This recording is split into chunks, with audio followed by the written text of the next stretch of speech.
आप सभी का स्वागत है।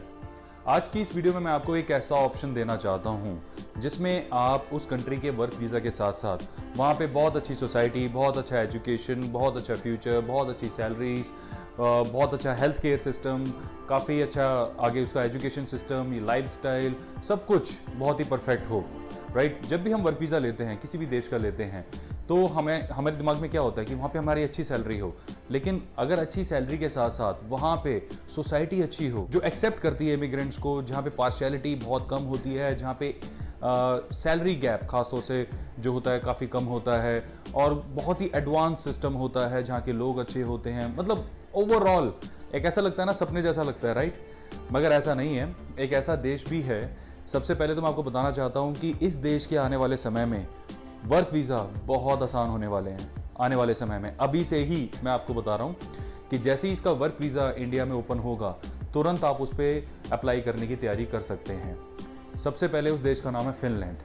2021 या 22 में अगर आपका वर्क वीज़ा का प्लान है तो फिनलैंड आप उसमें अपनी लिस्ट में ज़रूर रखें, एक प्रायोरिटी लिस्ट में भी रखें। हो सकता है आपने प्लान बना रखा हो, मुझे माल्टा जाना है, फ्रांस जाना है, जर्मनी जाना है, जहाँ पे अच्छी सैलरीज होती हैं। हो सकता है आपने सोचा हो कि मैं पोर्चुगल चला जाऊँ, जहाँ पे बहुत जल्दी सिटीजनशिप का TRC का प्रोसेस पूरा हो जाता है। हो सकता है आपने सोचा हो कि मैं पोलैंड चला जाऊँ, जहाँ का वर्क वीज़ा थोड़ा आसानी से मिल जाता है। मतलब आपने हर तरह की कैलकुलेशन की होगी। अगर कोई एक ऐसी कंट्री है जहाँ पे सारे काम आपको मिल सकते हैं, वो है Finland. The only drawback in Finland is कि वहाँ पे रेजिडेंसी सिस्टम जो है वो थोड़ा सा डिलेड है, पोर्चुगल की तरह फास्ट नहीं है। बट फिनलैंड जो है उसके आने वाले समय में वर्क वीज़ा भी आसान होंगे, क्योंकि वहाँ पे जो स्किल्ड लेबर की, देखिए ध्यान रखें, स्किल्ड लेबर मैं कहना चाह रहा हूँ, स्किल्ड लेबर की तो बहुत ज़्यादा शॉर्टेज हो चुकी है। उसके अलावा जो ब्लू कॉलर जॉब्स होती हैं, जिसे हम कैटेगरी CD भी कहते हैं, उसमें भी बहुत ज़्यादा शॉर्टेज हो चुकी है। वहाँ पे कोरोना की वजह से इमिग्रेंट्स अपने अपने देशों में गए, फिर वापस नहीं आए वहाँ पे, या नहीं आ पाए, बॉर्डर क्लोज कर दिए फिनलैंड ने, गवर्नमेंट के सिस्टम चेंज हो गए, तो वहाँ पे लेबर शॉर्टेज अच्छी खासी हुई है। तो जैसे ही उसके वर्क वीज़ा की विंडोज़ इंडिया में ओपन हो जाएंगी, आप उसमें अप्लाई कर सकेंगे। इंजीनियरिंग की काफ़ी सारी जॉब्स आएंगी। अगर आप IT से फील्ड से बिलोंग करते हैं, बहुत सारी जॉब्स आएंगी। हो सकता है आप अकाउंट से रिलेटेड हो, उसमें भी आपको काफ़ी सारे ऑप्शंस मिलेंगे। और यहाँ पे होटल मैनेजमेंट या रेस्टोरेंट में अगर आपकी फील्ड है, उसमें भी आने वाले टाइम में वहाँ पे काफ़ी ऑप्शंस आपको मिलेंगे। Basically they are looking for immigrants. ये मैं आपको आज इसकी भविष्यवाणी कर देता हूँ कि मेरे पास एज ऑफ नाउ फिनलैंड का कोई ऑप्शन नहीं है। तो आप फिनलैंड के लिए एकदम से हमें कॉल ना करें, क्योंकि फिर हम आपको कोई ऑप्शन नहीं दे सकते as of now. But we are trying कि आने वाले समय में वहाँ पे हम कुछ बहुत अच्छे टाइप्स कर सकें, जिससे वहाँ पर आने वाली अच्छी अच्छी अपॉर्चुनिटीज़ का फ़ायदा हमारे लोग भी उठा सकें, हम भी उठा सकें। अभी हमारे बहुत सारे क्लाइंट जो हैं ऑलरेडी, जिनकी फाइलिंग चल रही है, वो पोर्चुगल की चल रही है और कुछ लोगों की पोलैंड की चल रही है। बट उनमें से काफ़ी सारे लोगों ने ऑलरेडी अपना माइंड मेकअप कर लिया है कि पोर्चुगल जाने के बाद, TRC लेने के बाद, वो फिर फिनलैंड में माइग्रेट करने की सोच रहे हैं। ये भी है, काफ़ी सारे और भी लोग, हमारे पास इंक्वायरीज भी आती हैं फिनलैंड की। और तो और जो हमारे वहाँ पे जो कह सकते हैं आप रिप्रेजेंटेटिव्स हैं, जो पोलैंड के अंदर या पोर्चुगल के अंदर है, जो हमारे लॉयर्स हैं, खासतौर से immigration lawyers, they are also very bullish on Finland in the coming future. तो फिनलैंड एक लैंड ऑफ अपॉर्चुनिटीज़ हो सकता है आने वाले समय में 21, 22, 23। अगर आप आने वाले 1, 2, 3 साल के अंदर अपना माइंड मेकअप कर रहे हैं कि मुझे बाहर माइग्रेट करना है, तो फिनलैंड को लेकर चलें। बहुत अच्छी सैलरीज वहाँ पे मिलती हैं, एक बहुत हाई इनकम ग्रुप है। सैलरीज कोई ऐसा नहीं कि स्टार्टिंग लेवल की सैलरीज भी वहाँ पे 8-8 यूरो से स्टार्ट हो जाती हैं। स्टार्टिंग लेवल की जो मैं आपको बता रहा हूँ, वहाँ पे इजीली 1500, 1600, 1700, 2-2000 यूरो भी लोग आराम से एक एंट्री लेवल जॉब्स में कमा लेते हैं। तो एक अच्छा लाइफस्टाइल भी है वहाँ पे। एजुकेशन सिस्टम बहुत ही परफेक्ट है। लोग वहाँ पे हैप्पी इंडेक्स के मामले में भी फिनलैंड काफ़ी आगे, यानी लोग वहाँ पे ज़्यादातर खुश रहते हैं। वो अपनी सोसाइटी से, अपनी गवर्नमेंट से, अपने सिस्टम से, हर तरीके से काफ़ी हद तक खुश हैं।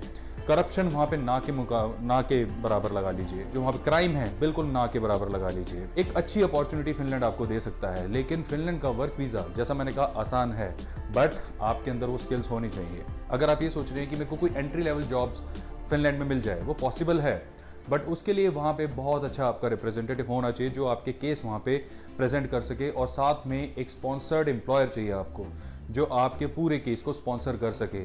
उसी के बिहाफ पे ही आपके वर्क परमिट्स या वर्क वीज़ा अप्रूव होंगे। अगर वो चीज़ नहीं है तो उसमें आपको उसके लिए वर्क करना होगा।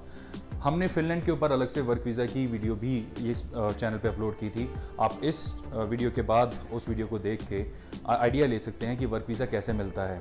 अदरवाइज़ जब वर्क वीज़ा ओपन होगा, अगर उसमें कोई नए रूल्स एंड रेगुलेशंस चेंज हुए या कोई पॉलिसीज़ अमेंड हुई, तो हम फिर से एक नया एजुकेशनल वीडियो बनाएंगे जिसमें हम आपको स्टेप बाय स्टेप सारी चीज़ें बता देंगे कि आप घर बैठे कैसे इसकी अपॉर्चुनिटी का फ़ायदा उठा सकते हैं। मोस्ट इंपॉर्टेंट पॉइंट मैं आपको बता देता हूँ, अगर आप लॉन्ग टर्म के लिए वहाँ पे जाना चाह रहे हैं तो आपको फिनिश लैंग्वेज आनी चाहिए। फिनिश लैंग्वेज बाकी यूरोपियन लैंग्वेज से थोड़ी सी हटके है।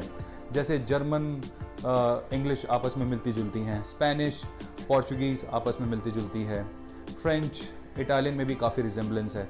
बेसिकली सारी यूरोपियन लैंग्वेज एक दूसरे से मिलती जुलती है। फिनिश थोड़ी सी हटके है, थोड़ी सी अलग है। जैसे हंगेरियन है, हंगेरियन भी थोड़ी सी अलग है, राइट? तो ऐसे ही फिनिश भी थोड़ी सी अलग है। फिनिश लेकिन एक बहुत ही अच्छी लैंग्वेज है, जिसे सीखना ज़्यादा मुश्किल नहीं है। उसे भी कैसे आप सीख सकते हैं, कैसे अलग फॉरेन लैंग्वेज में अपनी एक्सपर्टीज़ ले सकते हैं, उसके ऊपर भी डेफिनेटली हम आपको फ्यूचर में गाइडेंस देंगे। सिर्फ फिनलैंड की बात नहीं है, लैंग्वेज अगर आप किसी भी कंट्री की सीखते हैं, किसी भी कंट्री की, वो हमेशा आपको एडवांटेज ही देगी। अगर आप फ्रांस में लॉन्ग टर्म सेटल होने की सोच रहे हैं तो आपको फ्रेंच आनी चाहिए। आप जर्मनी में सोच रहे हैं तो जर्मन आनी चाहिए। अगर आप स्पेन में या पोर्चुगल के अंदर भी बहुत लॉन्ग टर्म के लिए अगर प्लान कर रहे हैं तो वहाँ की लोकल लैंग्वेज का आना आपके करियर के लिए, आपके फ्यूचर प्रोस्पेक्ट्स के लिए हमेशा हेल्प ही करेगा। सिमिलरली फॉर इटली के लिए भी ऐसा ही है। अगर आपको इटालियन आती है तो आपको काफ़ी फ़ायदा होगा। इटली के तो बॉर्डर पे कई ऐसे टाउन्स हैं जहाँ पर फ्रेंच भी बोली जाती है और कुछ ऐसे टाउन्स हैं जहाँ जर्मन भी बोली जाती है। तो अगर फ्रेंच और जर्मन आती है तो भी इटली के कुछ टाउन्स में वो चल जाती है, जो कि बड़ा इंटरेस्टिंग है, राइट? तो बॉटम लाइन यही है कि जिस भी देश में आप माइग्रेट करना चाह रहे हैं, चाहे वो जापान या कोरिया क्यों ना हो, अगर वहाँ की लोकल लैंग्वेज आपको आती है तो उससे आपको बहुत बहुत एडवांटेज मिलती है। बेटर अपॉर्चुनिटीज़ की एडवांटेज मिलती है, ज़्यादा ऑप्शंस आपको ओपन हो जाते हैं। लेकिन अगर स्टार्टिंग में आप पहले जाना चाहते हैं तो एंट्री लेवल जॉब्स में लैंग्वेज कोई बहुत बड़ा हर्डल नहीं होता। एंट्री लेवल जॉब्स में तो वहाँ पर आप बेसिक इंग्लिश से भी अपनी सक्सेस पा सकते हैं, प्रोवाइडेड आपकी जो भी फाइलिंग जहाँ से भी हो रही है वो बहुत ही अच्छी हो रही हो, आपके एम्प्लॉयर हैं वो रजिस्टर्ड हों, ऑथराइज्ड हों, रेलेवेंट जितने भी उन्होंने अप्रूवल लिए हुए हों, और आपका पूरा का पूरा जो केस है वो स्पॉन्सर्ड हो रखा हो। मतलब कहने का मतलब ये है कि अगर आपकी अच्छी कंपनी है जिसमें आपकी डीलिंग है तो उससे आप एडवांटेज उठा सकते हैं। ये चीज़ मैं आपको बताना चाह रहा था कि फिनलैंड को अपनी प्रायोरिटी लिस्ट में अभी से एंटर कर लीजिए, और इसके लिए आप अभी से ही सोचना शुरू कर सकते हैं। अगर आप ये प्लान करते हैं, जैसे हमारे कुछ क्लाइंट्स ने प्लान किया है कि भाई अभी मैं पोर्चुगल चला जाऊं और वहाँ पे टीआरसी लेने के बाद वहाँ पे जाऊं, तो ये पॉसिबल है, लेकिन ध्यान रखें आप टीआरसी पे वहाँ काम नहीं कर सकते। फिर आपको वहाँ पर जाके वर्क परमिट लेना होगा या वहाँ पर जाके उसे कन्वर्ट कराना होगा। उसके लिए पहले से ही आपके पास स्पॉन्सर्ड एम्प्लॉयर होना चाहिए। बट इंडिया से ऐसी अपॉर्चुनिटी का फ़ायदा उठाना थोड़ा सा मुश्किल है, और यूरोप में पहुँचकर उस अपॉर्चुनिटी को ग्रैस्प करना काफ़ी आसान है। अगर उसके लिए आप हमारी हेल्प चाहते हैं पोर्चुगल के लिए, तो डेफिनेटली आप हमें कॉन्टैक्ट कर सकते हैं। अदरवाइज़ ये चीज़ें आप खुद भी कर पाएंगे।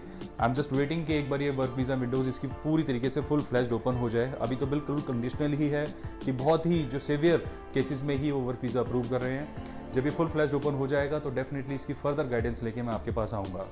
तो मुझे उम्मीद है कि ये इन्फॉर्मेशन आपके यूज़ में आएगी। समय देने के लिए धन्यवाद। अपना ध्यान रखें। Bye bye.